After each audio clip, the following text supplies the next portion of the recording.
ఈ ఏడాది IPL season కు ముంబై ఇండియన్స్ జట్టులోకి రావడంతో పాటు కెప్టెన్ గా కూడా ఛాన్స్ కొట్టేసిన హార్దిక్ పాండ్యా అప్పటి నుంచి ఈ వ్యవహారంపై నోరు మెదపడం లేదు.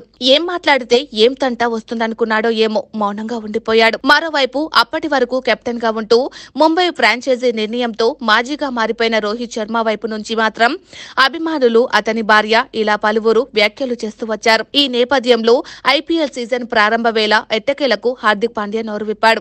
ముంబై ఇండియన్స్ కెప్టెన్సీ మార్పుతో పాటు మాజీ కెప్టెన్, ఓపెనర్ రోహిత్ శర్మతో తన సంబంధాలపై కీలక వ్యాఖ్యలు చేశాడు. ఇవాళ ముంబై ఇండియన్స్ ఏర్పాటు చేసిన విలేకరుల సమావేశంలో హార్దిక్ మాట్లాడుతూ రోహిత్ కి తనకు మధ్య ఎలాంటి అవాంఛనీయ సంఘటనలు జరుగుతాయని అనుకోవడం లేదన్నాడు. ముంబై ఇండియన్స్ జట్టులోకి తిరిగి రావడం ఓ వాస్తవాన్ని మించిన అనుభూతి అని హార్దిక్ పాండ్యా వ్యాఖ్యానించారు. అయితే 2015 నుంచి తనకు తెలిసిందంతా ఈ ప్రయాణం ద్వారానే జరిగిందన్నాడు. ఈ స్థాయికి తాను చేరుకుంటానని ఎప్పుడూ అనుకోలేదని పాండ్యా తెలిపాడు. తనకు ఇష్టమైన వాకండే మైదానంలో ఆడాలని ఎదురు చూస్తున్నట్లు హార్దిక్ చెప్పుకొచ్చాడు. అలాగే కెప్టెన్సీ మార్పు గురించి ప్రశ్నిస్తే ఆల్రౌండర్ తనకు అవసరం అనిపించినప్పుడల్లా రోహిత్ తన వైపు చూశాడన్నాడు. రోహిత్ టీమిండియా కెప్టెన్ అని, ఇది కూడా తనకు పనికొచ్చే అంశమన్నాడు.